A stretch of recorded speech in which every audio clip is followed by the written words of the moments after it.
Oh, so recording our first podcast.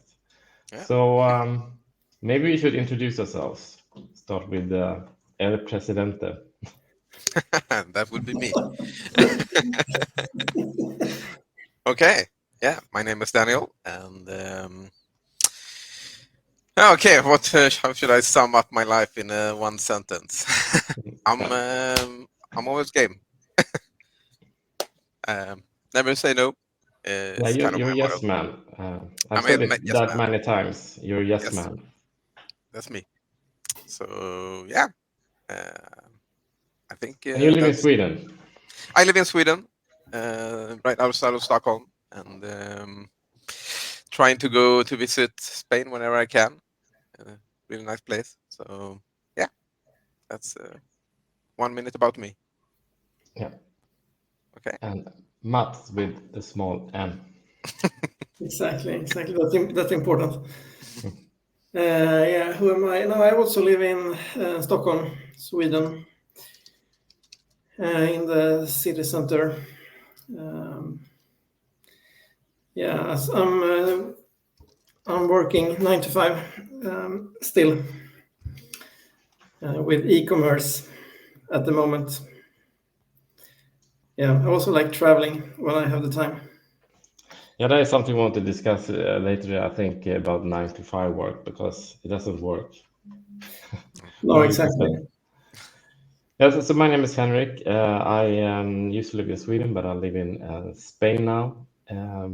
And you guys were here in Spain maybe 3 weeks ago. Uh, so maybe, how did you like Spain? It's wonderful. The weather and everything. It's really nice there. Especially in the winter. So nice to get away from a Swedish winter. I hope this was the last Swedish winter for me in a very long time. That's Yeah, nice. so when we were out having these dinners, we were talking about, well, we had really interesting conversations, and we thought we should record this. Unfortunately, we didn't have a recorder with us, so we were just discussing that maybe we should like do podcasts for fun. Probably we get 0 listeners, but maybe we will come to some conclusions. I don't know what kind of subjects. I guess it will be pretty random. But let's try. Let's try. See. We'll see what happening. So one thing we want to discuss, I guess, is maybe the name of the podcast because we might try. When we upload this, it will be to YouTube channel. That is one thing that we want to discuss. Um, then I guess it's open to everything. Yeah. Yeah, this is a tricky one, actually. Yeah. Names are always difficult, I think. Yeah. Something that works and tell Yeah, but something about us. But but Henrik, the top, you had a suggestion, like breeding edge. yeah, What's the the story? bleeding edge. So I mean, everybody talks about the bleeding edge, and I just replaced some word, and I thought it was easy to pronounce. But basically, it could be when I Googled it, it was about how to make the most efficient farming and stuff like that. So there were different kind of formulas and books related to that. So quickly I bought the domain breedingedge.com, and we'll see if we will use it or not. But that could be like a starting name. See if we continue using it or not. But I guess it depends on the topics. There will be pretty diverse type of topics and no specific thread. I mean, we're all into IT, and that is how we met. We worked together at the company in Sweden, but we've been keeping contact. I don't know. So I stopped working at that company in 2010, and and I, Daniel, we started working almost the same. Yeah, it was a week apart. January. Yeah, January 2000. Yeah, no, 2000s. Yeah, we're getting old. And when did you start, Mats, at Nordnet? 2007, December. Yeah, You started already 2000? Oh, Yeah. wow. at was least with really different early times, days. shooting from the hip. Yeah. That's cool. It was pretty much that. I mean, there was like no backup systems. It was just publishing live all the time. It was interesting times. But we started with support, Daniel and I. So technical support. And you studied system development, Daniel, between. Yeah.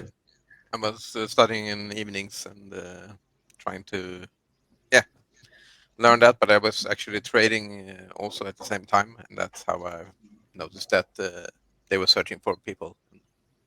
Just took a shot while I was studying, and started working there 1 week after Henrik. I think it was 2 maybe.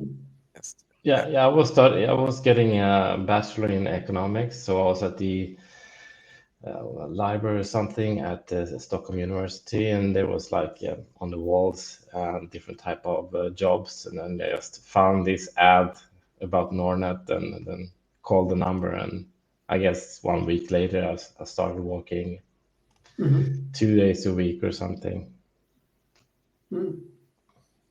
Cool. Really fun time there. It was about I don't know how many people were working when we started. It was not so many. It was below 50. Yeah. So I think between 30 and 50 people. Now I don't know, 600, 700. I don't know. Other people. Yeah. Okay. But back to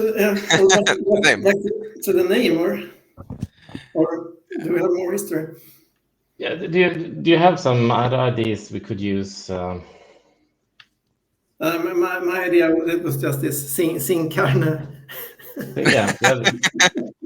We can explain the thoughts and discussion about that. Yeah. I mean, we were out eating, and I think it's important for any viewer to explain exactly what Daniel eats and do not eat, because it defines Daniel, you could say. So maybe you could explain, Daniel. I think it would be faster to just mention what I eat, and it's meat and some pasta and salmon, and that's like 99% of what I eat. So no, I don't like vegetables and things like that. Lemon. Lemon works, and actually tomatoes works, but that's it. Nothing else. I don't like potato. I don't like candy. I don't drink water. And if you go into beverages, I like cider, sweet cider. I can drink lemonade. Other than that, it's just pure vodka or smoky whiskey. So no milk, no champagne, no beer, no wine, nothing like that. So whenever I order at a restaurant, I really need to make sure that they don't throw on something weird that I don't like. And you are beginning in Spanish.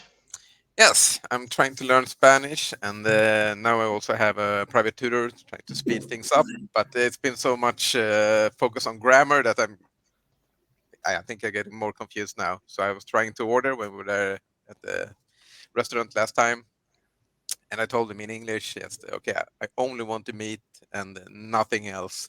And then I tried to make it clear, and I said it in Spanish. I just confused everything, and I said, okay, so only the meat, sin carne, which of course means without meat. So So it's an empty plate. But the hard part is describing. That's not the hard part. I mean, ordering the carne, the meat. It is defining what goes with the meat, because you more or less offend everyone that you don't that you don't want anything else. Yeah. But maybe tomato or a lemon. Yeah. They always try to throw on something as it's Yeah, the they pride of always the channel. have some kind of sauce or vegetable or something. But I But think I it's think it's all. Sorry. I think it's so funny, Daniel, when you ask them like, is there any sauce or anything to this? Because I think they, or at least I think like that you want something with it, right? But you Okay. actually don't. Yeah. That's also funny. It can be a bit confusing for them as well, I think. Yeah, and then you switch strategy like to ordering on like a positive and negative. I mean, sometimes you said I only want meat, or I don't want anything else but meat, or yeah, it might be complicated. I think it's important to add that you do not drink water. Yeah, that's not for me. I don't know. Everyone says it's other. It's some people say it's the nicest thing you can have when you're thirsty, and some say that it doesn't taste anything, but it actually tastes terrible for me. I can't understand. It's quite neutral, I would say. What do you say, Matt? Yeah, I think it's fairly neutral. Exactly. But you like showers and stuff. Yeah, I can swim in water and shower with water. I don't have anything against water specifically, but yeah, I don't want to drink it. That's not for me. But this was also multiple times, I think, with the Zincan. I think we started already in Malaga, right, the first night. Then you also did an attempt with Zincan. But it's also, if you combine it with alcohol, it makes things a little bit more difficult. Yeah, that might be a clue as well. I think, Normally, I think in Malaga, I think we basically, I think you pointed right at the image of the meal, basically, and it was like. It was like Did not help at all. it was basically only meat, with maybe something to it, and then it's like this one, the Zincan. That is seriously confusing, I think, for the waiter. but then it's always good to have friends that just laugh at you and, Yeah. and don't say anything until the waiter is gone. But it worked out fine. Yeah, the entertainment value is fantastic. So That's nice. don't ever stop it. Yeah, there's like a build up from we get the menu to the waiter comes. Here it comes. I mean, how will Daniel explain this time? Will it work? What will they serve? How will they react? But it's nice that I actually got the meat when I said Zincan so many times. Yeah, it's they must have understood. Yeah. So that's one obvious candidate for the name of the channel for this reason. Yeah, Zincan. Zincan. Maybe that can be misinterpreted like as some kind of that we're doing vegan or vegetarian food, maybe. That would be terrible. Yeah, that doesn't work. Have you seen these You Are What You Eat on Netflix? No, I haven't. No. I've heard about it. No. Yeah, well, basically they are doing these kind of tests. Now they have twins, and they let one of the twins eat meat and another eat vegetables. So, and then they're trying to measure different things. But I mean, I would say it's a little bit special because they want the results to be better for the vegan alternative. So they do everything in the show to make that option better. So you should look at it. Do you have anything that you don't eat, Mats? Not much, actually. I eat most things, actually. I like to have variety, I think. Trying to eat more vegetarian, but it's very, very difficult, I realize. So you get hungry straight away. Sorry? You get hungry straight away when you... But it's not the same. It's going to be very difficult. I have a long road ahead of me until I'm a vegetarian. That's for sure. But is that the goal? A little bit, at least to increase, or like decrease the amount of meat I'm eating. But so far, the results you cannot even, or you can hardly measure it. So, but I've tried a bit actually. Yeah, as I mentioned, I started eating more salad when I got here to Spain. So usually I do a salad, but I have some kind of meat, whether it is like prawns or tuna or chicken, and combined with salad. So I think that's pretty good. And also, the last days I started fasting to not eat in the mornings. It works quite well, I think. I think it's better. You don't eat Yeah. until lunchtime, or? Right. Yeah, only like a coffee when I wake up. I only Okay. did it for a week now, but it feels better. Do you have like a window where you eat, or do you just skip breakfast and everything else? So yeah, I skip breakfast and eat usually as normal at 12 o'clock the lunch, and then dinner maybe at 5, 6, and then maybe something like a protein pudding or something in the evening, like 8 o'clock. That's it.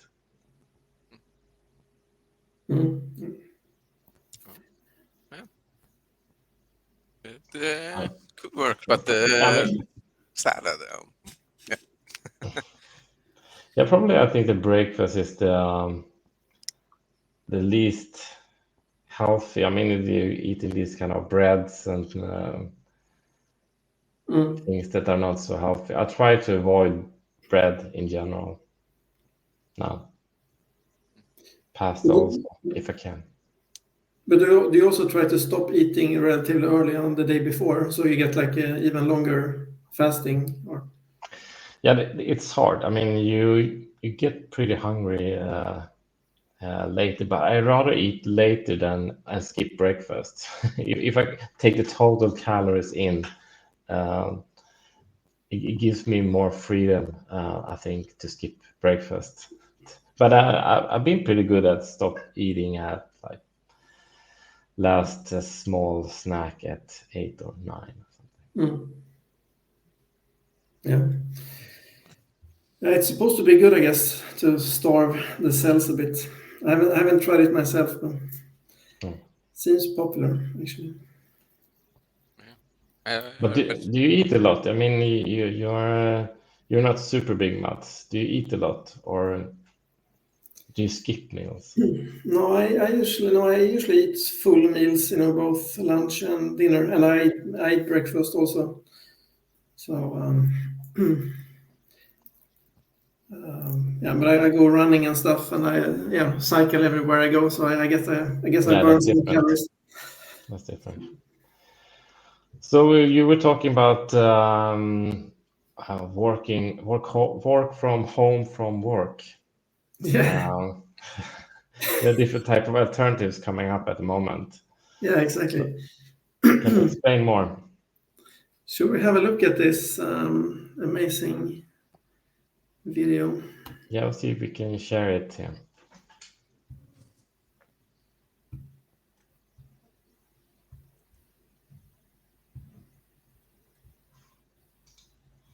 So one of the biggest trends that you have predicted for the coming year is the end of work from home. What replaces that? What does that look like? Now that work from home is actually trending out, we're actually looking forward to our next big trend, which is actually work from work. WFW. Yes. Isn't that just going into the office? Isn't that just going to work? No, that's GTW. This is WFW. But how is GTW appreciably different from WFW? You're going into the office either way. So you used to go to work, and now you're working from work. I think that going to work and working from work are the same thing. And I don't think that the American populace is going to accept that. They need other options, and they've expressed that. For people that find that this doesn't help optimize their work or their business, we've actually introduced work from home from work. WFHFW. That's correct. And what does that look like? So you'll be working from work from your computer, which will actually be connected to your home computer that then connects to your work computer. So you can do work from home from work. Your work computer connects to your home computer, which then connects back to the work computer. Through a secure server.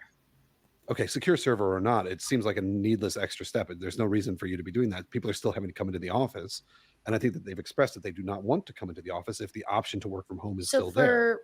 people who that doesn't work for them or their businesses, we're actually introducing a new cutting edge concept, which all the Fortune 500 companies are doing, which is work from home, from work, but it's home. WFH, FWBIH. Yes. And what is that? What does that look like? So you'll be going into your office or cubicle, shared workspace, what have you, and it will be designed exactly like your home. Your couch, your comforter, your blinds, your Yeah, it goes on like that. What? Okay. But Yeah, it's funny. it's kind of funny. So what do you think will happen? I mean, there's been different type of investigations of what is best for the company or not. What do you think? People coming into the office or working from home? I mean, not based on what you think is best, but from the company perspective. Yeah, I think it's probably adds to productivity if you go to the office at least sometime. Yeah. What do you think? Do you have any problem with productivity, Daniel? Yeah, I'm thinking for myself because I work 100% from home right now. I have the possibility to go into the office, but I'm trying to avoid it as much as possible. So you never work from work? I never work from work, not even work from home, from work.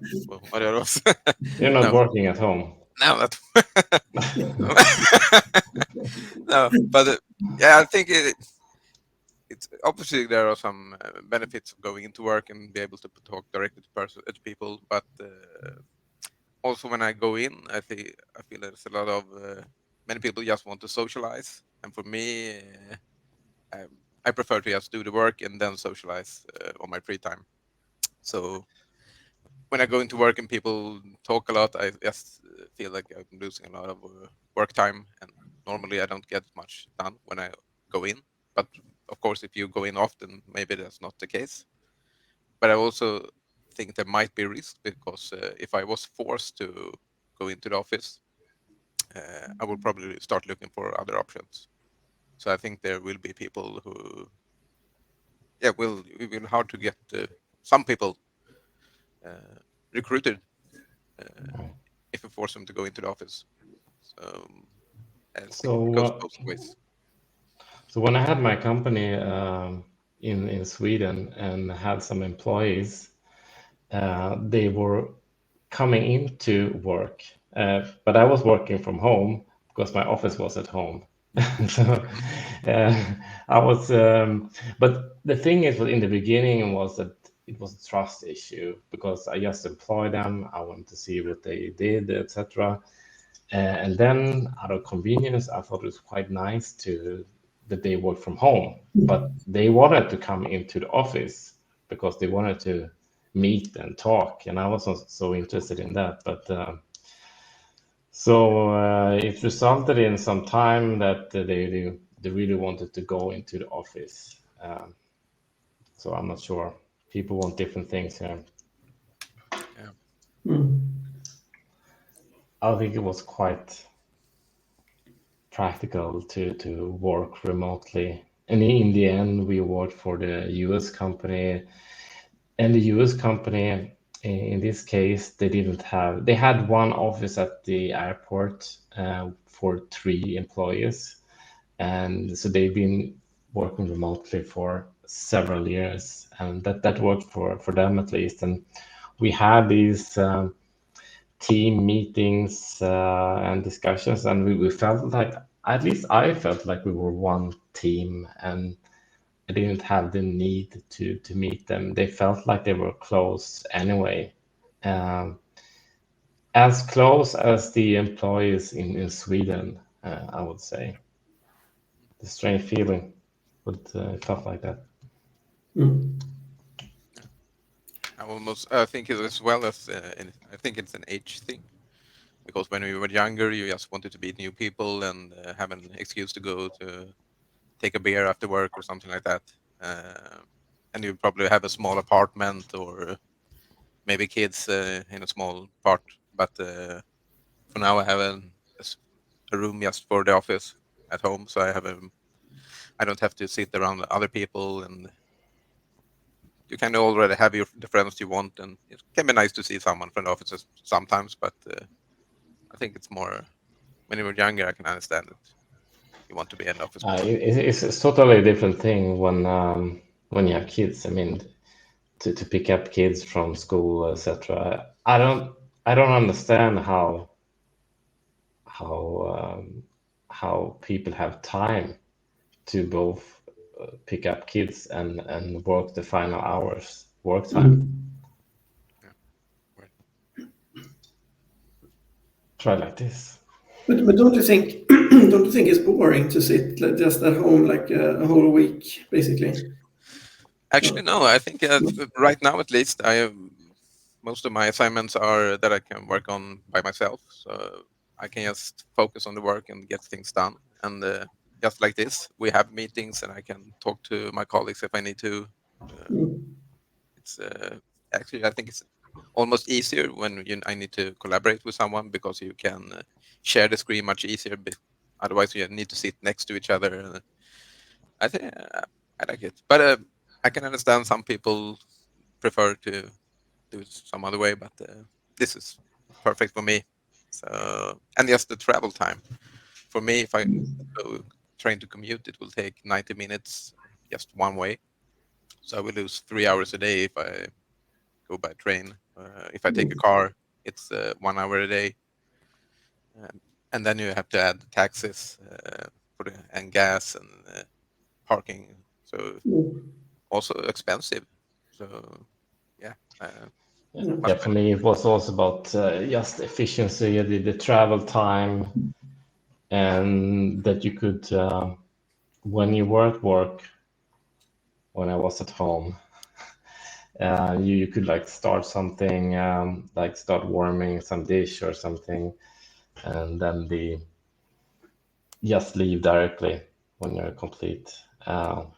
Also, because we had when we started working with the US company, there were like these different hours, so we had sometimes meetings in the evening, so it was just better to have like this fluid type of schedule. Yeah.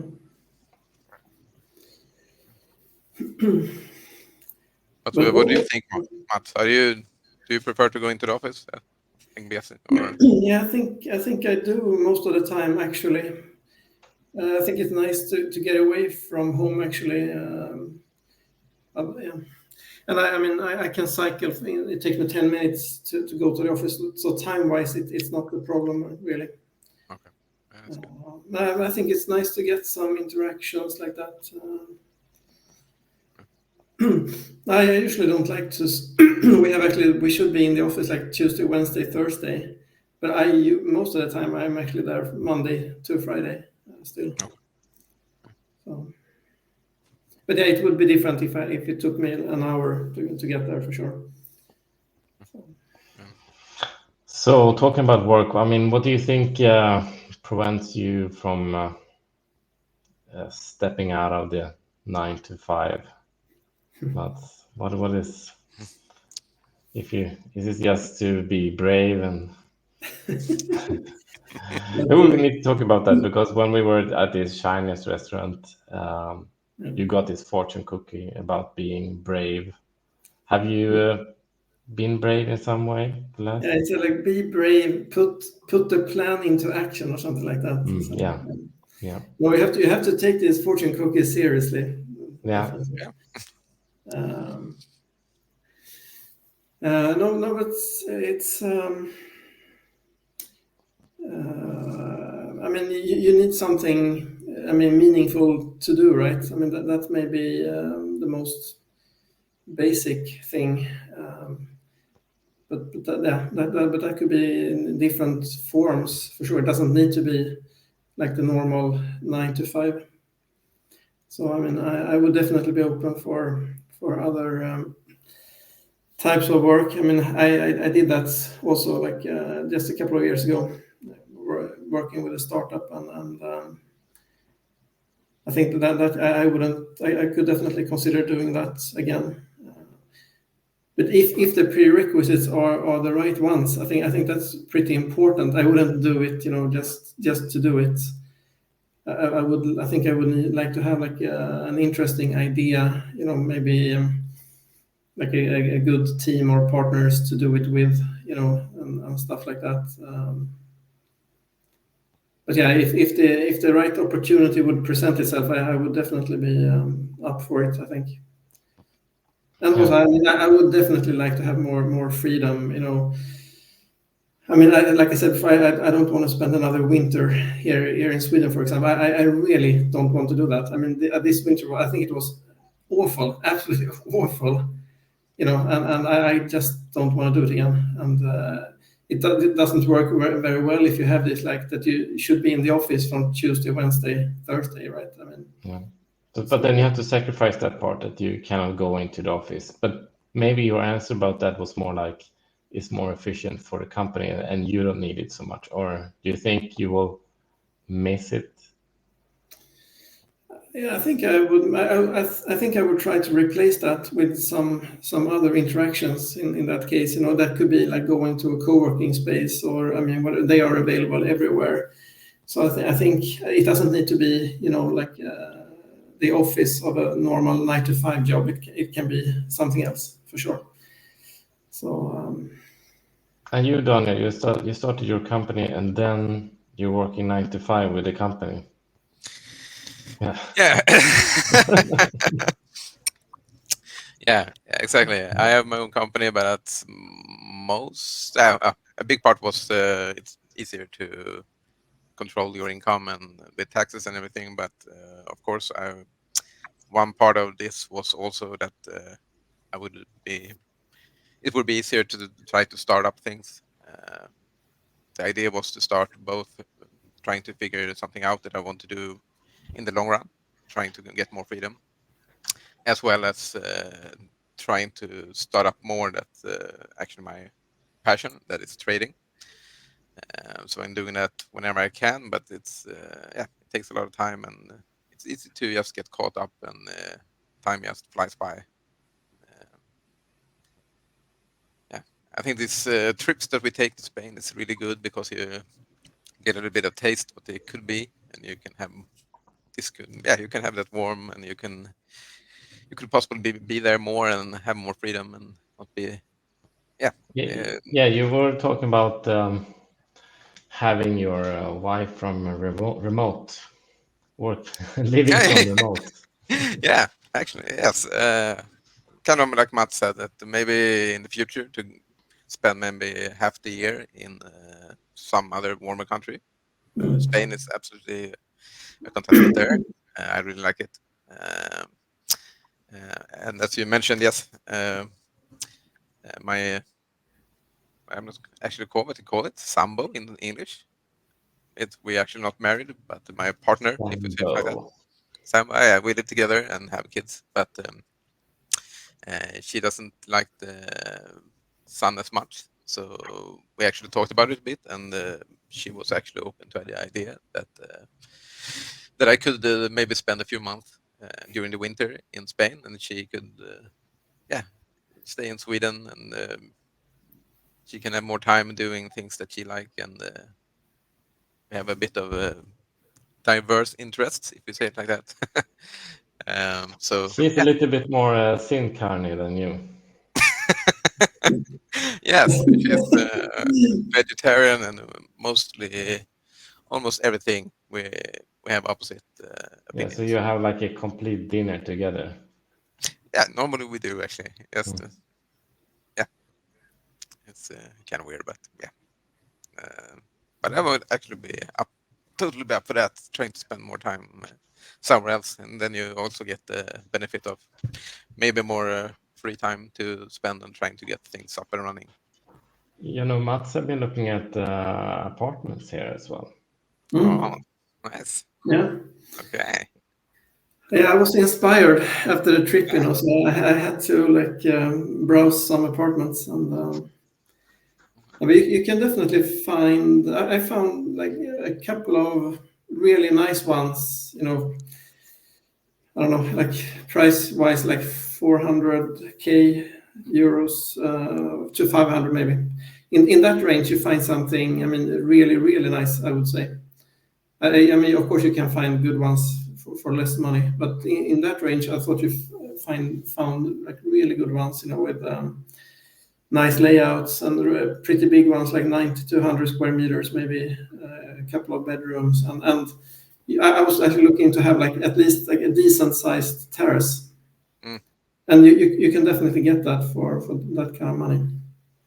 Yeah, really interesting. We're talking about Marbella here, and sometimes we blame our parents because I mean, when they bought their houses a long time in the 70s, the prices were so cheap. I mean, they could work for 2 years and then buy a house, but they thought it was expensive at that time, but they could have like invested so much. I mean, of course, the interest was high, like 15% for a period, but they should have understood better that the price was really good. And I think we had this as well when we bought our houses or apartments. They were pretty good at the time. And now maybe in Sweden not so, but if you look at Marbella and comparing what you get for the money, about the proximity to the ocean and the climate, and a destination where people move from like multiple countries, I think it's still cheap. I think so too. Yeah, I agree. It doesn't feel very expensive considering what you get actually. And I would say the prices has increased at least for the last 10 years, and there's an influx of money. You have these golden visas, so they've been coming from a lot of Russians have been coming before, and now Ukrainians, but they come from all different countries, because this is the south part tip of Spain, where you have this microclimate. And I think there will always be like an influx of money and people here. And considering that, I will say that the prices are still cheap. I know when we looked the last time, Mats, we were looking at some apartments and they increased in value since then. But at that point, I think it was like very, very cheap. But it's still cheap compared to other cities. I mean, if we look at LA, for example, there is quite expensive at the moment, and this is similar in some ways, but the prices have not moved that much up, I would say. But it's good also. We have a lot of connections to Marbella. I mean, you have several options for direct flights from Stockholm. I mean, if you want to keep the connection to Sweden, it's also pretty practical, I think, and affordable also, right? I mean, if you want to have something in America, it's like too far, I think. I mean, I actually had that idea before, you know. I mean, I really like Latin America and so on, and North America also, but it takes a long time to go there. It's not the same. But I feel like the south of Spain is the most realistic, basically, if you want to be able to go back and forth a bit, which I think I need to do at least for the foreseeable future. I basically don't see any other options almost like in Europe. If you want to have like decent weather in the winter. You can also track what is happening if you're looking at the airport, because the Malaga airport, I mean, every year is like record number of tourists coming in, and they start like adding new destinations. So there will be like US destinations from here, more type of connections. So I think it will become like a bigger hub to Europe. And I think they're gonna build out the infrastructure, right? I think they're gonna be. I mean, Don, I think you had the plan to take the train from Malaga to Marbella, right? Yeah, I thought about that first, but then I reconsidered. But you wouldn't have gotten that far. But I think actually they are planning to do it, right, Henrik? You know? Yeah. Well, that plan has been existing for 30 years, but Wow. maybe something is happening. I'm not sure. I mean, Any day. I think the people that lives in Marbella are not using the train anyway. So it's like you need it for first stations up to I think Fuengirola is the last station, but then after that there are different type of houses and people and buildings. So I think it doesn't really matter. When people are traveling here, they're often traveling in groups. They book these transfers, and then per person it does not cost so much. Then we have Uber and stuff like that. So I don't think it matters if they build the train or not. I think that's some part of the leftish idea or something to gain access to all of the coasts. But what they have been doing successfully is increasing the boardwalk against the coast. So you have the boardwalk from very far from to the right of Marbella to Estepona, and they're connecting various pieces. So it's really nice boardwalk, and so And you that can part go, is you can go there with a bike, right? yeah. But that's go pretty there with a cool. bike. I think I would miss that a little bit. I mean, I like being able to go with a bike. So I think that sounds positive, actually. Yeah, you can look at alternatives as well. Look at San Pedro as well. And next time you come, we can like do some jogging. Yeah. To San Pedro or something. You will see it's very nice. There is many different chiringuitos, the restaurants by the sea, and so San Pedro is developing to more like Marbella is. So you can still get some apartments cheaper in that area. Yeah. But they have like more, I would say, even more townhouses in Marbella and things that you're into, these penthouses with 2 or 3 floors where we have the top floor, like a big terrace or something. Mm. They always say that the brokers that I meet, because I say that I want. So now I'm into real estate, trying to find a property, and I say that I want like preferably an open terrace. But they say, well, you will get tired of that. In the summer it's too warm, but I have not. I don't think I'm getting tired of that. I always liked the warmth, and I like the idea to go up on a terrace and get like 360 view and sun all the time. That's nice. Yeah. I feel it's almost like a requirement, I think, to have something like that. If you don't have a house, to at least have like a big balcony or terrace, preferably. I think. I'm so annoyed still though that I have to pay this like 10% in taxes up front. Yeah. That is hurting a bit, I must admit. Yeah. But yeah, I guess you have to live with it.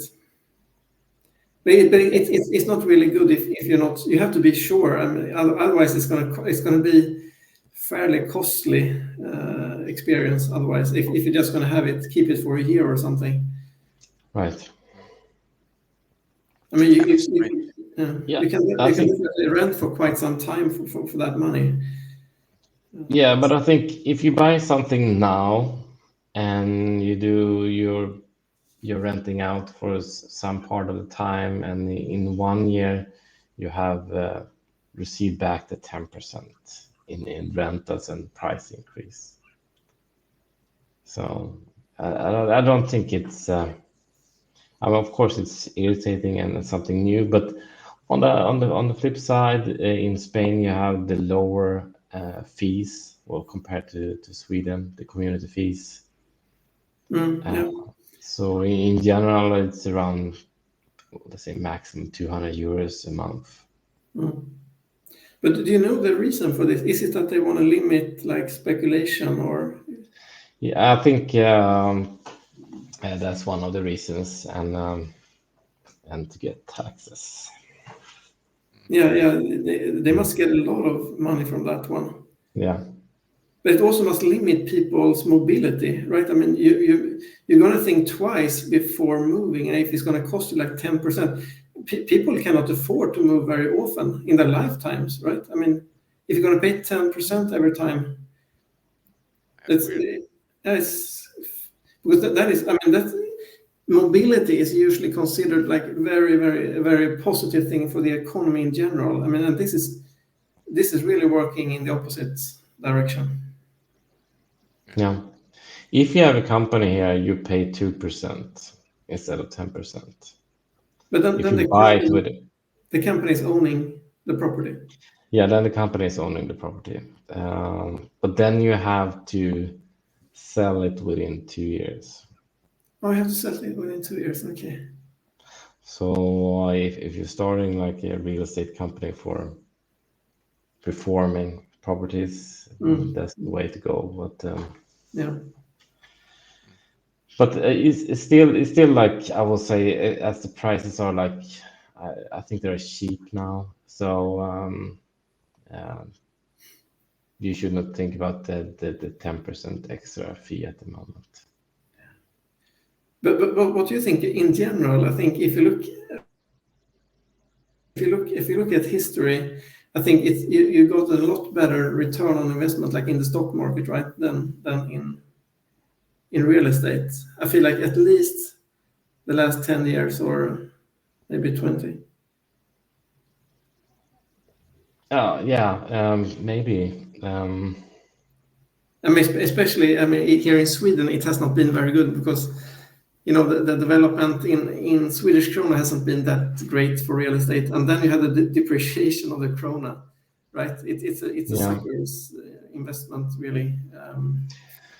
Yeah, so that would be maybe a hedge for you if you will get into the euros and yeah. But personally, I didn't have that much luck with the stock with the stocks. More like I bought apartments or villas and got a lot of profit there, much more than the stocks for me. But I guess maybe I was unlucky, but in general, I didn't have that kind of profit with the stock market. You shouldn't have gone all in on these defrogs. No, we need to look at the latest chart about that. Let's see. We were talking about this. I don't know the history behind defrogs because you brought it up. I can share the. Oh, will you share? Okay, perfect. But I think, Daniel, correct me if I'm wrong, but I think the background was that I think me and Daniel, we were basically talking about crypto, and then I think we looked at, you know, the like trending coins or something. We tried basically to come up with a strategy for doing some trading. Yeah. And then I think defrogs was on this like trending coins list basically. I think it was. And the trending coins, basically the coins that people were searching for, right? And then we found these defrogs, and then we narrowed in quite a bit. We zoomed in on. Yeah, we couldn't. I think you were here in Marbella in the beginning of February, and you told us there's a buy moment here.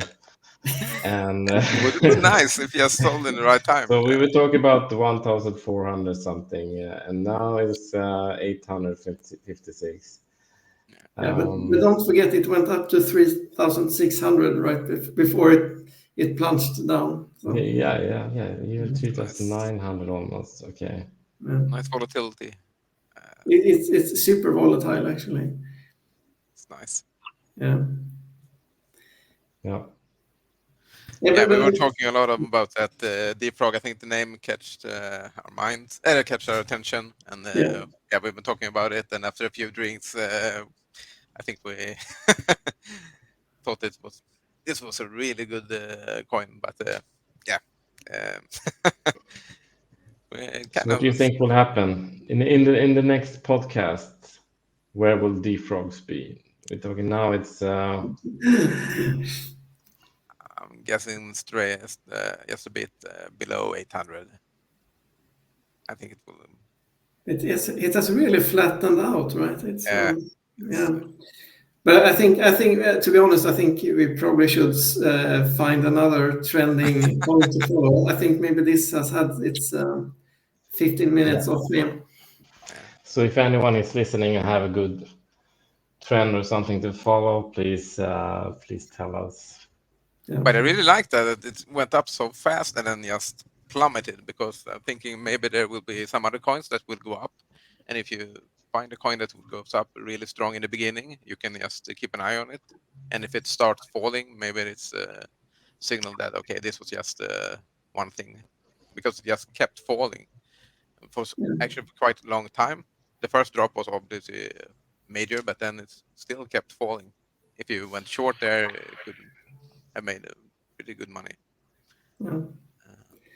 I think this is actually, it's also like we had the discussion, what should we talk about in this channel? I think investments in general is definitely could be an interesting topic. I think we all are quite interested in it, right? Maybe with a little bit different angles on it. Yeah, absolutely. I also got US bonds, and you were laughing. Treasury bonds. I'm heavy in US Treasury bonds. Yeah, exactly. Yeah. That's It's like a stable 5% interest. Yeah. So it was a low risk, relatively low risk option, and then short term investment in because we're not sure about what to invest in the US stock market, but some bonds were on the options. But people are actually more than ever. I think people are actually starting, to question, the monetary policy and fiscal policy, of the U.S. I mean, if you look at the deficits, and the debt, it's beyond control. I've actually been waiting for this discussion to start, actually. But I think I'm hearing a lot more about it now, just in the last few months, maybe, or something like that. That this is not sustainable. So I mean, there is I wouldn't. It's not totally risk-free anymore. I think at the rate which things are going with right now, maybe it's actually safer to be in something real. I mean, all this fiat money, it's only paper, right? I mean, it's. It works until we lose the trust in it. It's just in here, right, that we still trust that the dollar has a value. But I mean, with this, it's so irresponsible now what they're doing.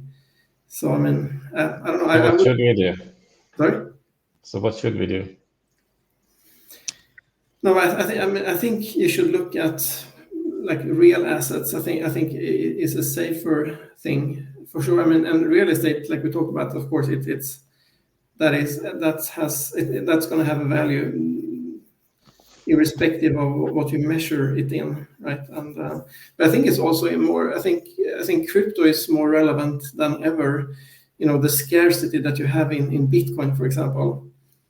If you take almost like all other assets, let's take oil or whatever, let's say the oil price goes to $500 per barrel, people are going to start drilling everywhere. You're going to increase the supply quite a bit. But if you look at Bitcoin, there's nothing you can do. The supply is totally capped. So I think that's also if there's going to be more risk. If people are going to start losing faith, in fiat and stuff, I think definitely that would benefit crypto and Bitcoin maybe in particular. And I think you're seeing some of all the appreciation that's happening now. I think you can attribute to what's going on with the uncertainty that you see in many other assets. Yeah, I think when the price of Bitcoin was like 4,000 and there was talk of these ETFs, it made sense to buy, even if I didn't buy. But now, should you still buy? I think you should actually. I can, just for fun, I can show you something.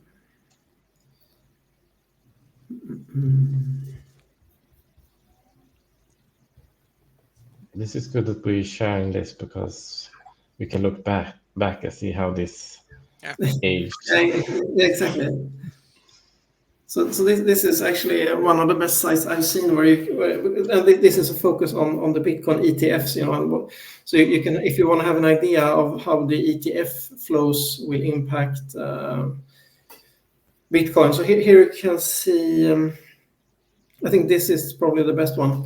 So here you can see this yellow bars is the net flows of Bitcoin into the ETFs. So if you look all the way from here, from the 29th of January up until the 22nd, you see you only have one single day of net outflows, and that was almost nothing, right? But otherwise, there is a large net inflow every single day, and many days here you see it's like around 10,000 in net inflows. And if you consider, like right now, they only mine like 900 Bitcoins per day. You can see that the ETFs, they are buying up, 10x the number of Bitcoin that are actually mined every day. And then you have the halvening coming in April, and then that number will go down to 450 Bitcoins mined per day. And just think about if the ETFs keep buying in these quantities, there's only one thing that can change to get a balance in this, and that is the price has to go up.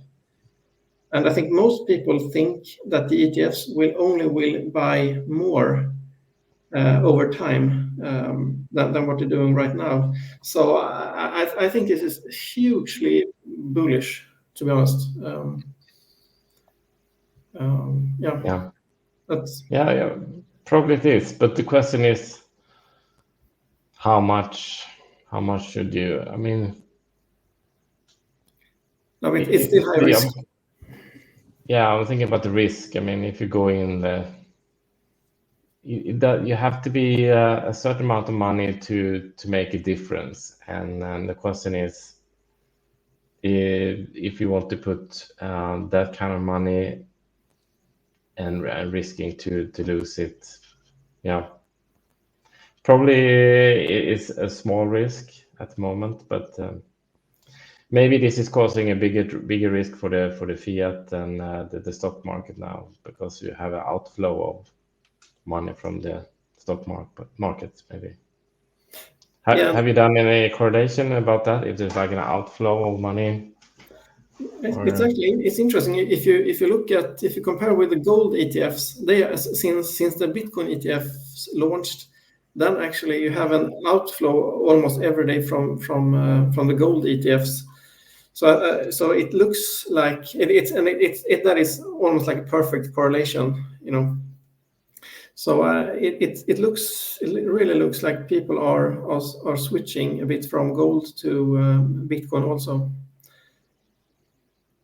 Which I guess it's kind of natural that you see some of that, because I mean Bitcoin hasn't really been available for Wall Street up until now with the ETFs. I think so much capital that couldn't touch Bitcoin until now. So Daniel, do you have like FOMO, fear of missing out here? No, I think it's really interesting, but I'm more of a short-term trader. I do some longer investments, mostly for my pension. That's worked out good, but also, as you mentioned, it's been harder to trade crypto. You need a special account, and you don't know which brokers to trust. And I think with ETFs, it might be more interesting. I think it would have been fun to go to went in earlier when we had that big possibilities. Now I'm not sure what they're talking about, but maybe doubling if you're really positive. Maybe you can double your money in a couple of years, but still, what are the risks? Yeah. I think maybe a couple of years ago you could maybe make 100 times your money. It's Yeah, we talked about this. I mean, if I bought an early level, I would probably sell when there was like 30% profit. So it wouldn't make any sense anyway. So, that's true as but well. maybe you should invest a little bit and just keep it hidden there. I actually think that, I mean, I think it is, an established asset class today. I think you should have at least, I think anyone could have like 5% at least, I think. That anyone can afford to lose that. And one property in Marbella. yeah, that's true also, actually, yeah. But actually, that you just mentioned now that if it's more available through an ETF, exchange traded fund, people are going maybe want to have a little bit of their portfolio in the crypto, and if it's possible to buy that through an ETF, it will be really simple to buy it. So that might push more people into buying. Yes, as you mentioned, just a few percentage of your portfolio, and that increase of money, of course, can push the price up. So. Yeah, but it is actually really interesting. I mean, if we should delve into this a bit more maybe at some point, but it's people are holding on to their bitcoins more and more. So there are like just I think is it 70 or 80% of all bitcoins, they haven't moved, in the last 6 months or something like that. And I think that number just goes up, basically, that people are sticking to the bitcoins longer and longer. So there are like few, and also if you look at the number of bitcoins available on exchanges, that number is also going down. I think it's basically record low right now. So I think it's a super interesting dynamic right now that you have a whole new type of demand, from the ETFs, but you also have like the demand, the supply is actually tightening, basically. And we have the halvening, so the less and less new ones coming out, and the ones that are out, people are holding on to them more and more. So maybe there's a special people that are left with the Bitcoin that are experts at holding it, because maybe the new people are not interested in holding it that much, but there will always be this clique that have always been that just holding it until the grave. When do you sell? Yeah, but this is also interesting.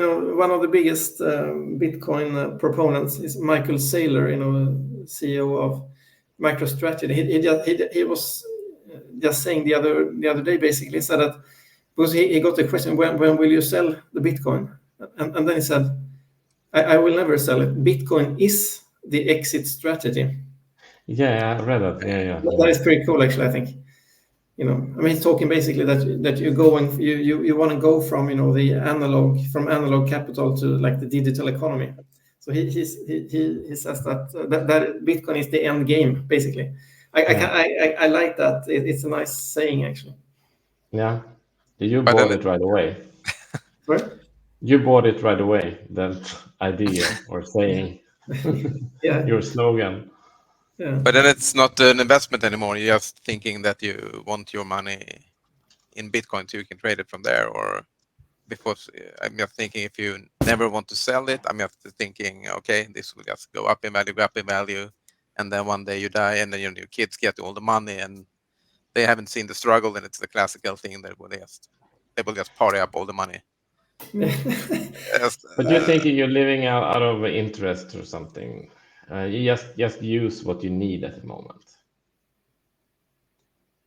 Yeah. Mm. No, maybe you should use it at some point, of course. You should enjoy it, definitely. Yeah. The question is, well, when is the time to enjoy the fruits of your labor? It's a big question. That's a big question, yeah. Yeah, that's a tough one, I guess.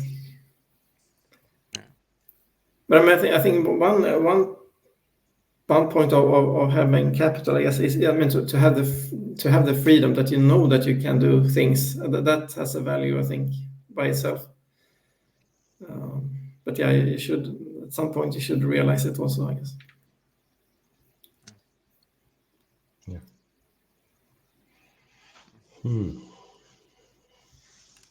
But also otherwise, what should we talk about? I mean, I'm not saying just for this session, but in general.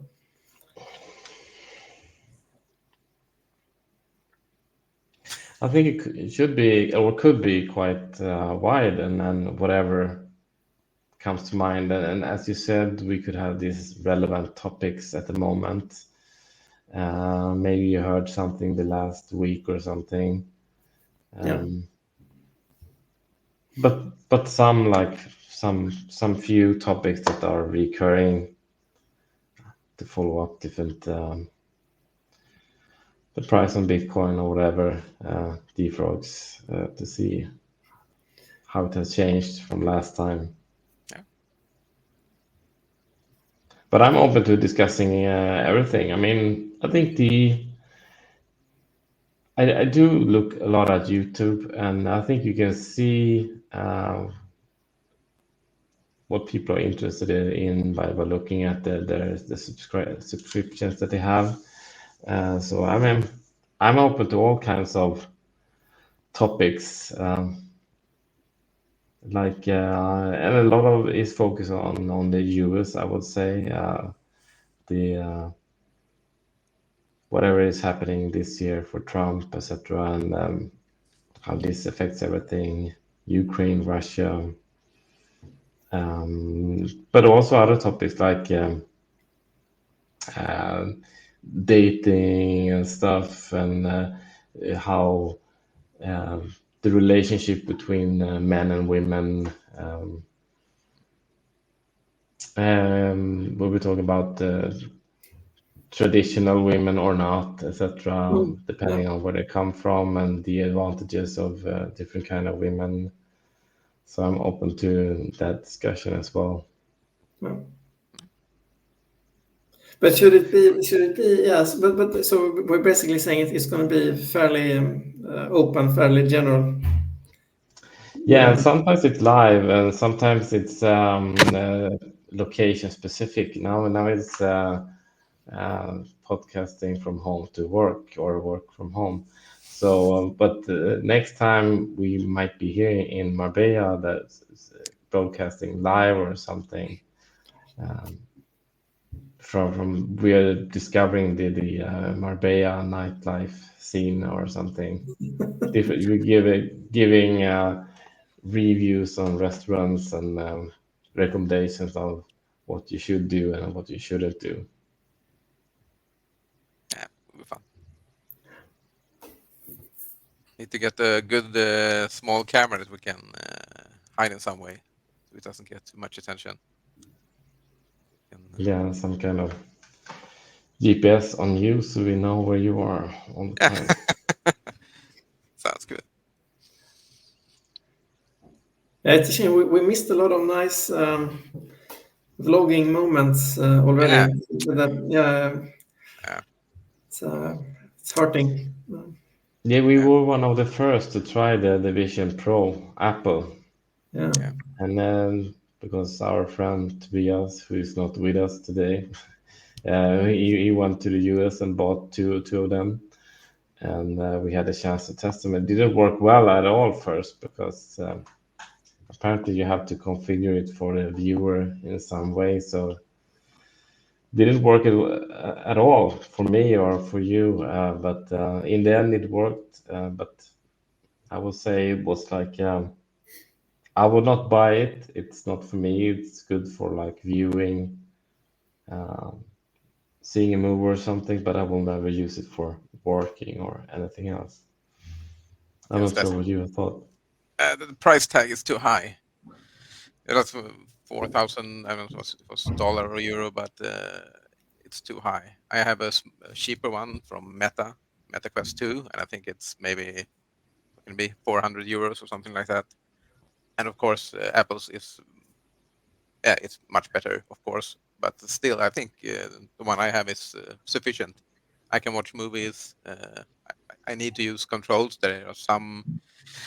It can read my hands in some way, but not as good as the Apple version, of course. But still, it costs 10 times as much.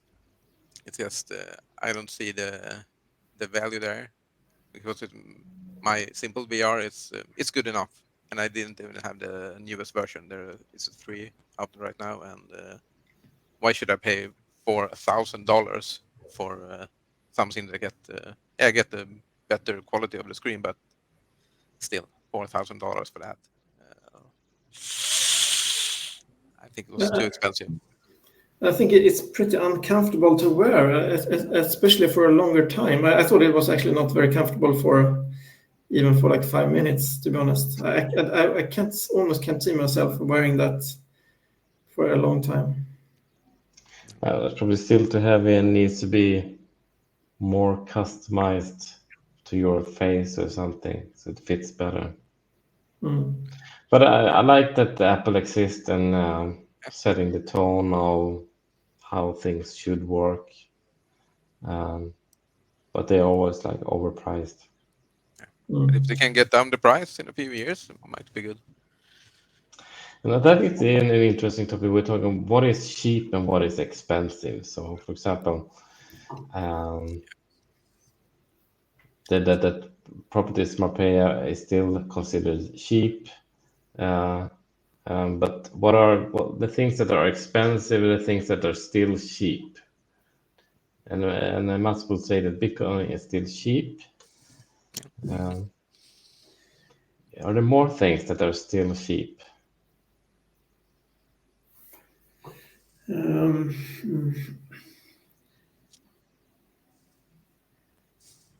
mean, I think like basically, I mean, many things like a lot of electronics and stuff is really cheap, right? No. But still, electrical vehicles are expensive. Yeah, but I think I mean they are coming down in price fairly quickly.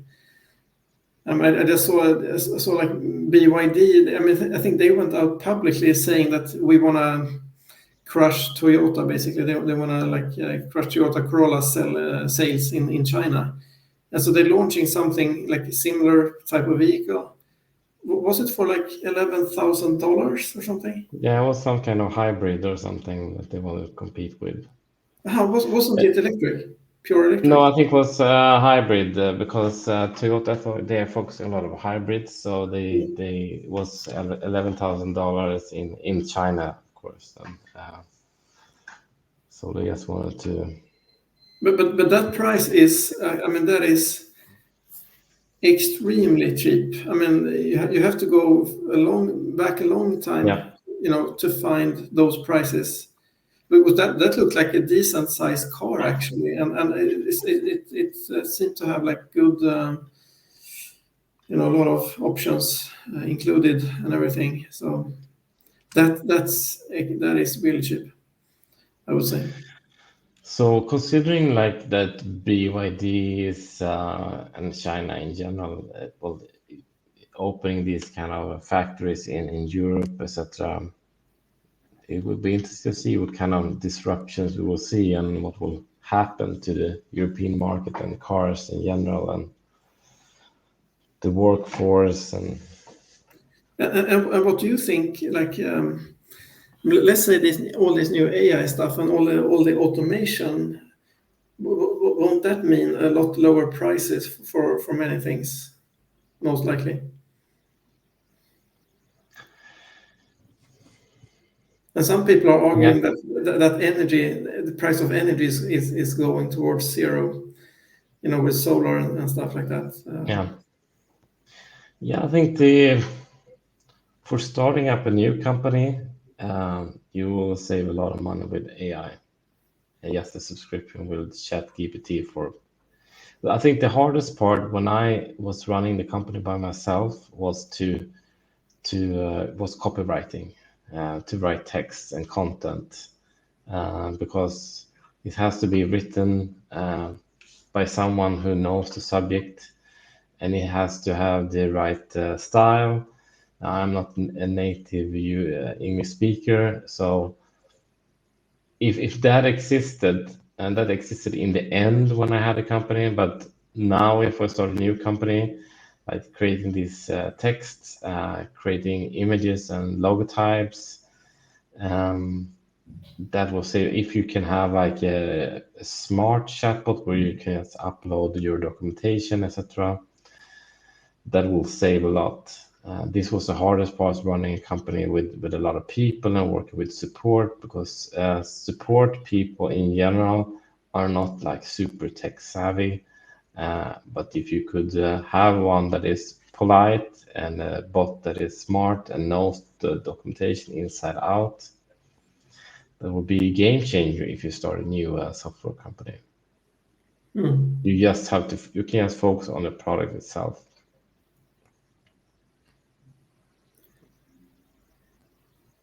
But I would actually, don't you think there will be like similar to what we had, like with the web itself, and then maybe with mobile with smartphones, that you will have, like, I mean, you had like all the digitization that happened like 25 years ago, and then you had maybe with the smartphones something similar, that you did something like digital first, right? I mean, we got like Uber, we got like Spotify. We are totally new companies who went all in like on the new technology. I would expect that you will see like AI first companies now that basically attacking a lot of the different of the existing like domains. Okay, we're gonna do it like automate 100% from day one. We're not gonna do any like hard coding. We're gonna do like all in AI. Like if that is like an accounting service, that does all the accounting for you automatically or whatever, right?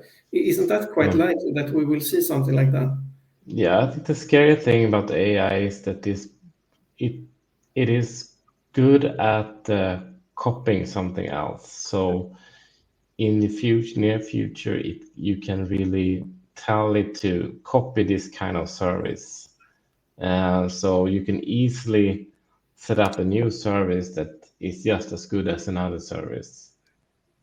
So that will cause a lot of headache, I think, because in the beginning someone created the content for on the internet, different forums and web pages, and now the AI is consuming all of this, and we would see the next shift where they are just copying software and services very easily, so you can set up your own, and I think that will create issues for existing companies. It will be hard to see which service is really the best. I mean, if they're providing the same kind of service, they will just be maybe price will matter. So it will be death for a lot of companies, I think. And it seems like when there is such a big new technology coming, it's usually like the new players who win. It feels like. I mean, look at electric cars. I mean, it shouldn't have been like a new company. I mean, if you think about it logically, I mean, think about everything that is required to start a new car company. It should have been like a legacy automaker, but usually it is a whole new player who can take advantage, who can go all in on the new technology. I think it's a fair chance that we will see something similar now, that maybe like some of the leading digital companies today will be outcompeted with like an AI first generation of companies. I think that's quite likely. Probably. Yeah, it So will happen. that's what we should try. Yeah. But I think there are a lot of opportunities there actually. Yeah, the thing is that I said before, it's just spinning so fast. It is for sure. So Yeah. it's hard to decide what to grab in this case. What kind of what should you try to develop now? What should you try to copy? I'm a bit reluctant to just start from the scratch developing a new software. Because I mean, in 6 or 12 months, it would be much easier to tell it just to create this software. At least you can say that create it like this software, and it will look at all the parameters and everything and keep on refining it. It will be like unlimited refinement and ultimate efficiency.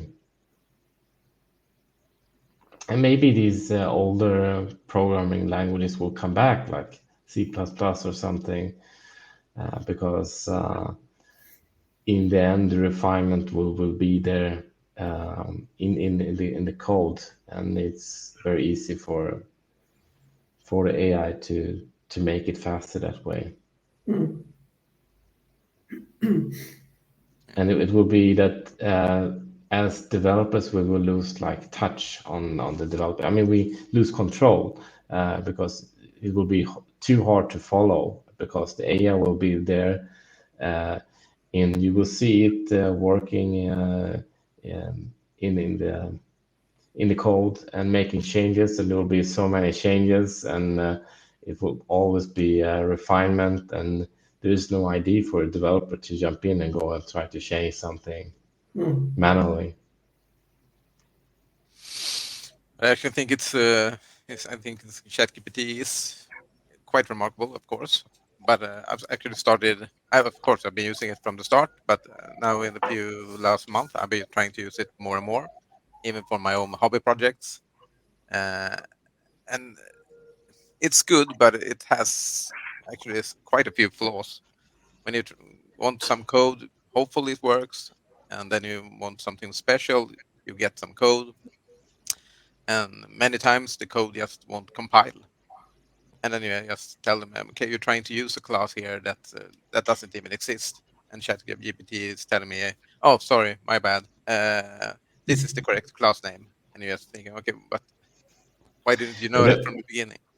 Yeah, the problem now is like so general and disconnected from the code base. But if it's directly connected to the code base, it needs to be able to compile before it can present something. So I think it soon will not be a problem when you have that ChatGPT extension for Visual Studio, for example, and it will not do anything that will not work. At least not.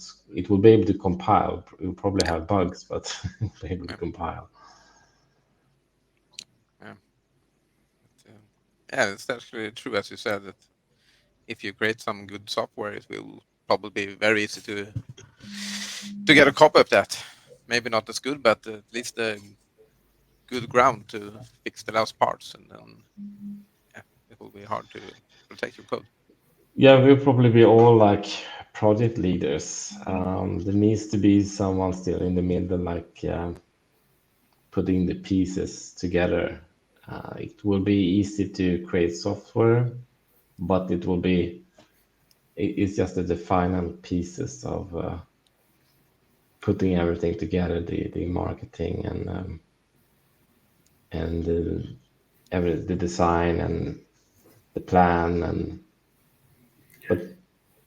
But even for those areas, probably you can use it to some extent also, right? Yeah. I struggle a bit to like what will be left, really? Where can we add value, really? That's a really interesting question. I mean, in a project like this,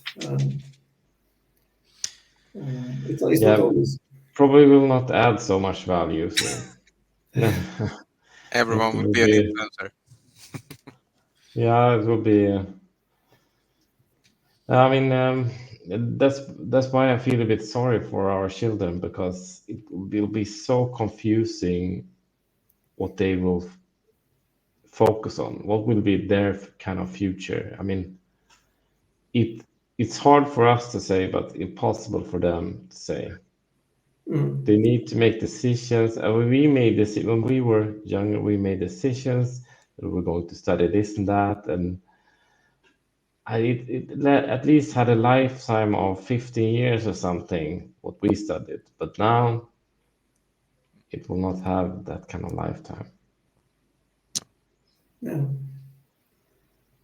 And it's kind of weird thing that some courses or some jobs that you can study for right now can probably be gone before you're done. AI could have taken over it, and it's kind of weird. But I mean, I think we're going to see a lot of that. I would assume that for some time we're going to be able to create new types of jobs. I mean, we've been pretty good at that historically, right? I mean, I guess that's if you look at history, I think that's the most likely outcome. But at some point, it's going to be very, very difficult, I think, to come up with new types of jobs. When the AI and when the robots can do basically everything, we can do it better, right? Yeah, I think the developers will shift more to like project leading and putting things together, and then after that they will move more to testing, because these things needs to be tested more by human to see that it's really behaving like it should behave. But after that, I'm not sure. The end of humanity as we know it. We have to put a positive spin on this. We have to. No, seriously. I mean, we have to. The question is how do we make use of this ourselves, right? I mean, how do we utilize it? To be one step ahead. Yeah, no, exactly. And I think also, I mean, you could see this. It's not that often, that something like this comes around. So I mean, and it creates a lot of opportunities, of course, for the people who can see who can see how you can use it, right? So I mean, you that's the way you should look at it, I guess. Otherwise, yeah, we can jump out the window basically. Yeah. And, that's really true. That would actually be that is something that would be really interesting to like, dive into, yes. Dive deeper into it for sure, and even like, yeah, is it possible to make like a proof of concept? Like let's say we have like project X. Okay, let's try it. How much can we actually automate with this? Can we have ChatGPT do the whole thing? And yeah. You probably shouldn't have the mindset of limiting it to the programming. You should know it can do everything. It should do the marketing. It should do like everything. Yeah, I think we should look at the existing extensions of ChatGPT and see what hasn't been done, like a specific area or something, because we know that there are a lot of projects going on for like technical support or something, but there must be many areas where we are missing this kind of extension. Yeah, but I'm thinking about it more and more. I think I'm doing like the bookkeeping I'm involved in a couple of companies and I do it once a year. So I mean I forget basically all about it. Like when it's time to do it again, and that blows my mind. Like why haven't anyone made a totally automated like bookkeeping, that does all the accounting for you, basically all the statements. That cannot be impossible now. No. I actually heard. remember it. Oh, sorry. Yeah, when I started my company, I looked into that a bit, and I had some colleagues who had their own firms as well in IT consulting, and some of them were using. There are some companies that can do most things, and some I heard about one company that was really good and made almost everything, but it was quite limited as well. But they took, I don't know, it wasn't loud. It's really cheap, and it did everything. You can just use your phone and take a picture of the receipt, and it just handle everything. But it couldn't handle, for example, if you wanted to trade on the company, they couldn't handle that. So it wasn't for me. And since I'm also interested in taxes and how to limit the taxes, that wasn't something for me anyway. But I heard that company was actually bought up by another company, and what I've heard from colleagues, there isn't any good company right now. They actually made it worse when they bought that good company. Maybe it was to just protect them, or if they had some good idea that went bad. But that could probably be something good, and I know that person at least really wanted that old firm to come back. So there's probably, and yes, all the rules is perfect for ChatGPT. So when I had a company, because I work with automation, I try to automate as much as the bookkeeping as well, because I experienced just like you, Mads, that it was just such a big context switch to go from developing to bookkeeping. So I forgot it all the time. But I tried to automate as much as possible. But the biggest problem in Sweden at that point was the integration with banks, because I was not allowed to be able to log into, for example, the SEB Bank and read transactions. Because if I could, it would be much easier to add all the transactions that I see there as verifications into the bookkeeping. So that, I think, was the limitation for me. For the actual, when we sold licenses, it was easy because I had pretty much automated that part. And so all the sales were going in perfectly. It was just the costs. And for that to understand and interpret these verifications, I need to be able to access the bank. But there are a lot of good APIs for that now. So maybe that's something. Yeah, maybe, but I think when I looked at it last time, for example, the bank I had, SEB, was no way to allow background access, because now it requires the bank ID, etc., to log on. I wanted to automate this in the background to log on and see the transactions, but maybe there is such a way now. Yeah, I think the EU actually forced something like that. I'm not sure if, as you mentioned in the background, but I had something with a company for a while back. I wanted to make an investment, and I just right then I didn't have money, so I just had a loan for maybe 1 month, and then they wanted to just everything was automated there as well. So I just signed in with bank ID, and then just looked at the transaction and looked at your company seems fine, okay, no problem. But then it said something like you will we want access to your account for 180 days. I'm not sure what that actually means, if they can just ask whenever they want, or how it works. But I think the EU has opened up, so you need to be able to get access in some way. But not sure how much, but I think there might be a good possibility there. But I would basically just want to. I'm using it's a Swedish system. It's called Duer with double O, and I think they set out actually to automate everything. That was the whole purpose of that company starting.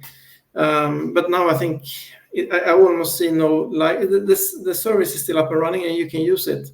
But I don't see any news about it or anything. It seems to be almost like no activity around it. And I seen like no automation in the program. You can do everything manually and it works okay. But I mean, and it can connect to the bank. It can connect to the tax authority to read all your transactions. So I mean, so it does that, but then I would just like to like push all the PDFs, you know, if you have like invoices or whatever, and it should be able to just match everything, right? It should say, just give me a list, like, okay, this is how I interpreted it. These are like the probabilities that I found for each transaction, right? And I can see like, okay, for everything that's above 95%, then I just say okay, and then I can have a look maybe at if there was some special transaction or something.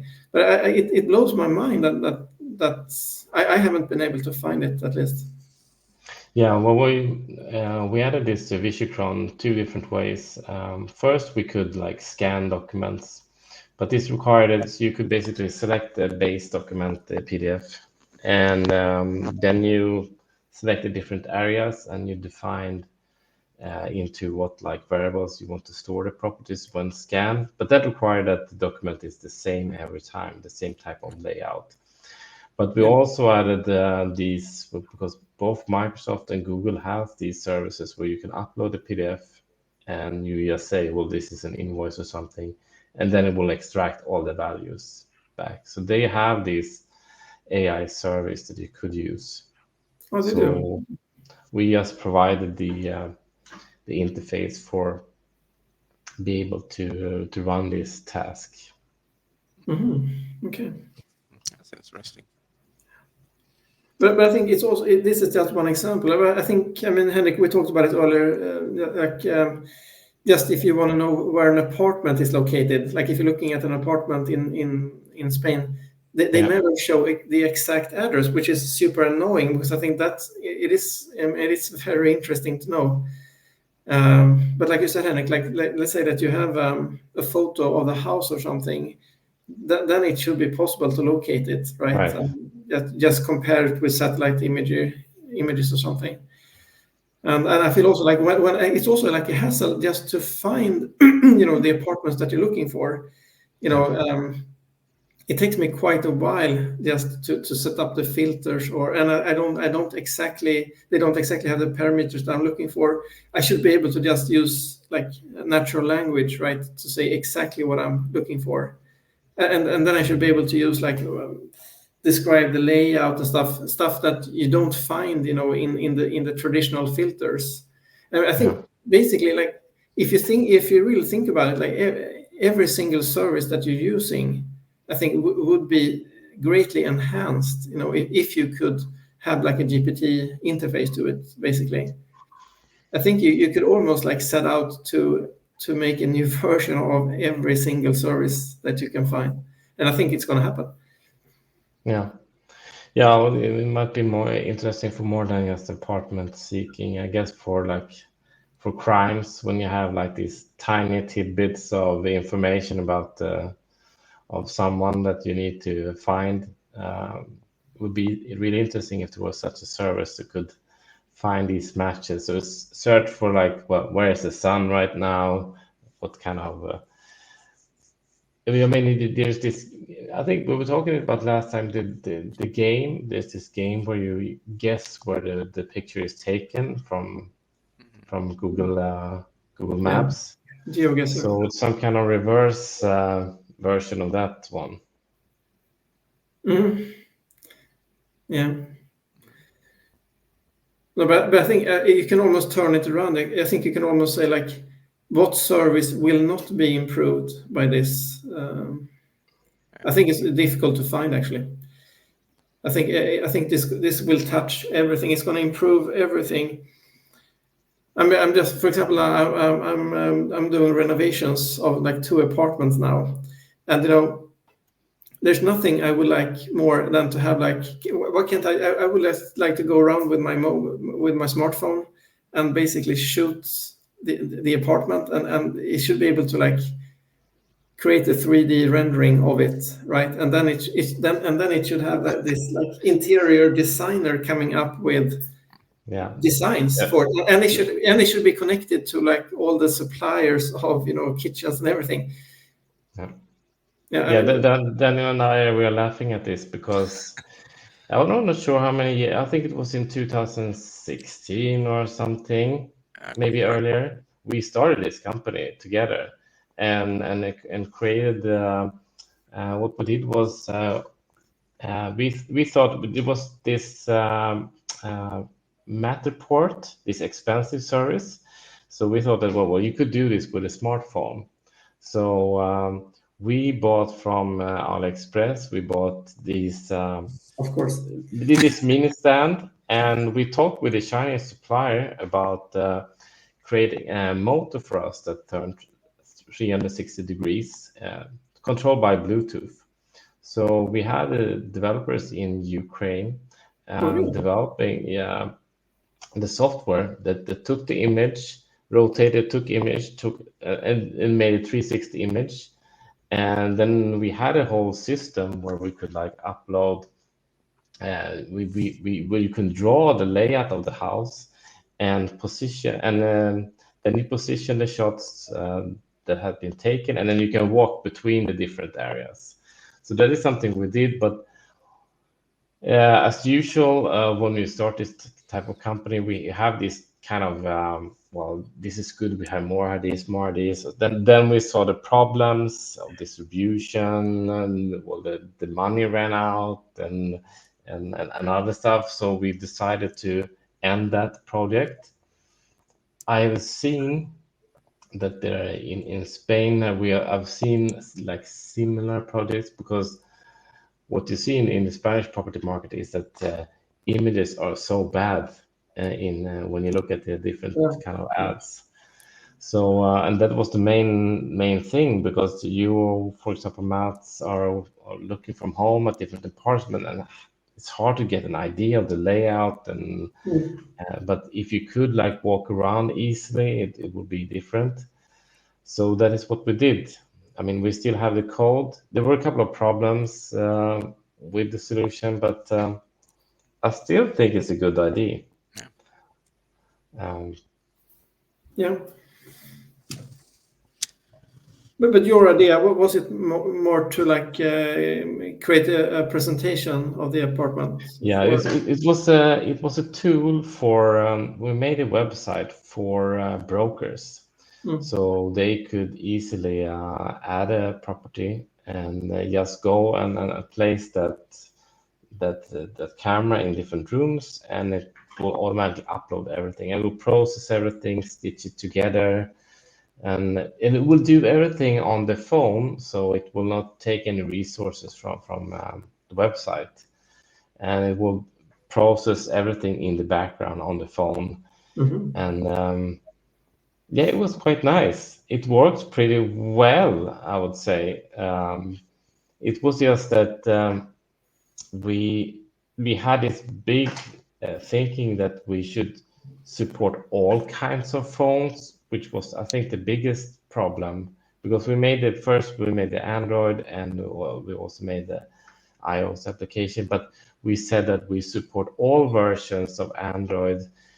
And what we needed to make this better was to put a lens on the phone, because to make it more wide, because most cameras are not so wide. So if you are like in Spain, you have like many corridors, very narrow corridors, and then the 360 image will not be that good.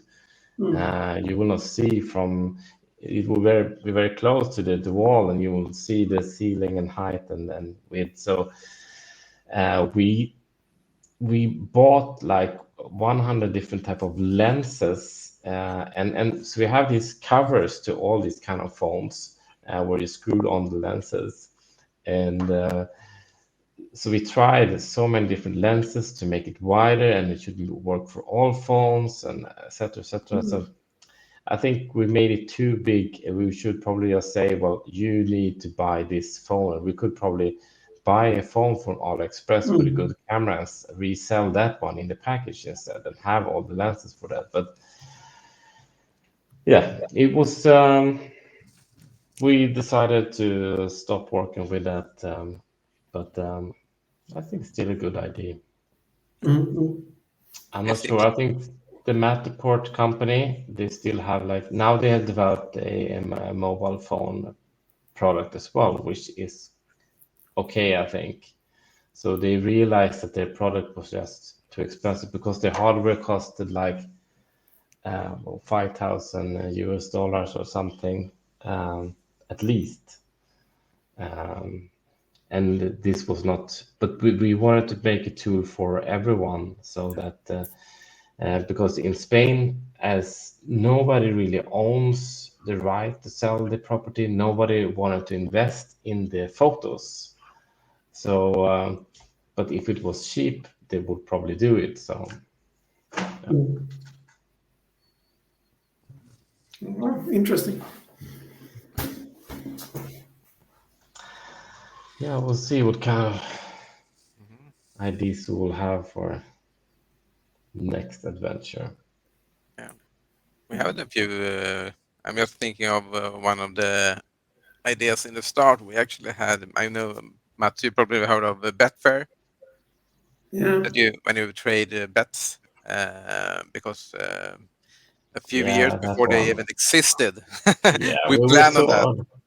Yeah, I mean, we were so early. I think it was early 2000, and we were sitting because we just looked at Nordnet and how they were doing things, and we thought that we could easily create our own broker service where everybody could feed in whatever instrument they had and the values, and we will create the mobile app, the website, and provide interface so anybody could with some kind of instrument could stream the latest codes into that system, and we will just redistribute it further and then add the options to buy that instrument. But the main idea was to act like as a broker to distribute the current price.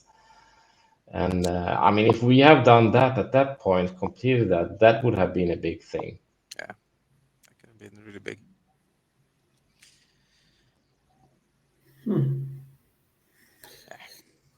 Not about it. But there are some worse ideas we had as well. We will not go into everyone, but some that are classified and not YouTube friendly. But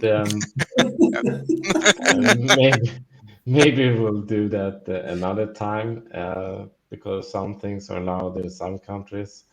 But anyway, I really like the start of when you have the seed of an idea and to make it bigger. I think that part is the most fun to me to develop something further, to just give all these ideas of what you can do with something. So I think now if we focus on what we can do, what is best to do at the moment, we could probably discuss. Maybe it's not a good idea to do it live. the best idea live, but we could at least touch the different type of subjects of what you could do. And if it works out, it can be a fun thing to see how the idea started. And yeah, of course, we can't disclose every idea, but general, and just see how it goes. You could start from the other end and just see, I mean, which people have the highest salaries at the moment. I mean, if you talk about lawyers, for example, how can we replace lawyers? That should not be so hard. Yeah. No, I think that's interesting actually, because I mean you talked about what is cheap, but what's expensive today is to buy services. I would say, and I think lawyers probably the best example. If you look at salary development, I think these guys will be right at the top probably. And then I don't know if that's totally fair, to be honest, but it's also, I think that it exposes them more to something like this for sure. Yeah. Well, I know, for example, when I worked with my company and I wanted to file a patent for the brand itself, and to have it allowed in the US, I needed some kind of attorney there to file the brand name, etc. But then at that point, I had like Upwork, so I could hire for like $50 or $100, and there was like an attorney spent half an hour and just filing that one. So these kind of small things, it works really well in Upwork. But if you want someone to represent you for a whole case, I know that will be expensive. So if you could have this like digital lawyer that knows everything and can knows all these 100,000 previous cases where someone has won, that would be great. Yeah. It's interesting. I just saw that, you remember FTX, if you're talking crypto again, FTX, it was the exchange that went bust, was it 2 years ago now? 1.5 years ago, maybe. And I just saw like the lawyers, do you know how much the people who actually were handling, the bankruptcy case, they charged $2,100 per hour. Oh my God. That's crazy. That is, I mean, it's it's so extreme. That's right? evil. I mean, that would be good, like in Swedish krona, but like in dollar, for instance. Yeah, it's not even good in Swedish krona, but I know it is valid in Swedish krona. I mean, But, if you could do something that could automate some of the services, that lawyers do, I mean, that is huge value in that. That's for sure. yeah, and doctors too. I would say that's the thing. Totally. And the auditors, they're not cheap either. So. Yeah. No, you should look at it as opportunities. Yeah, opportunities only. Yeah, exactly. So we're closing to 2 hours here. Yeah. Might be good. I think this is a good start. I think what I need to do is to maybe, I'm not sure if I should upload it as it is, probably this time. But I know that you can put things into different sections, which might be interesting. So you can have like a label for each section. Maybe Yeah. I could do that after. I guess you can just upload it first and then add the sections.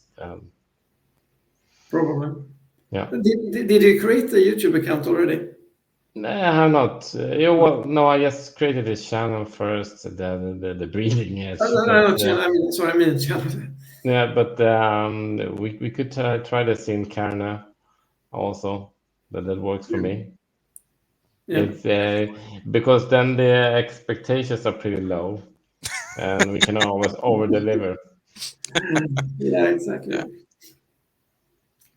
Yeah, it has I kind of like it. It has like a story behind it. It's a funny story behind it.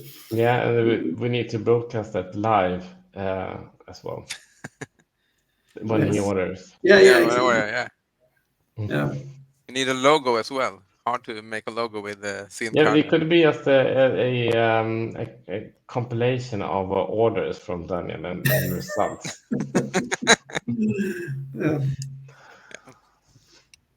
Yeah, but it's a good start.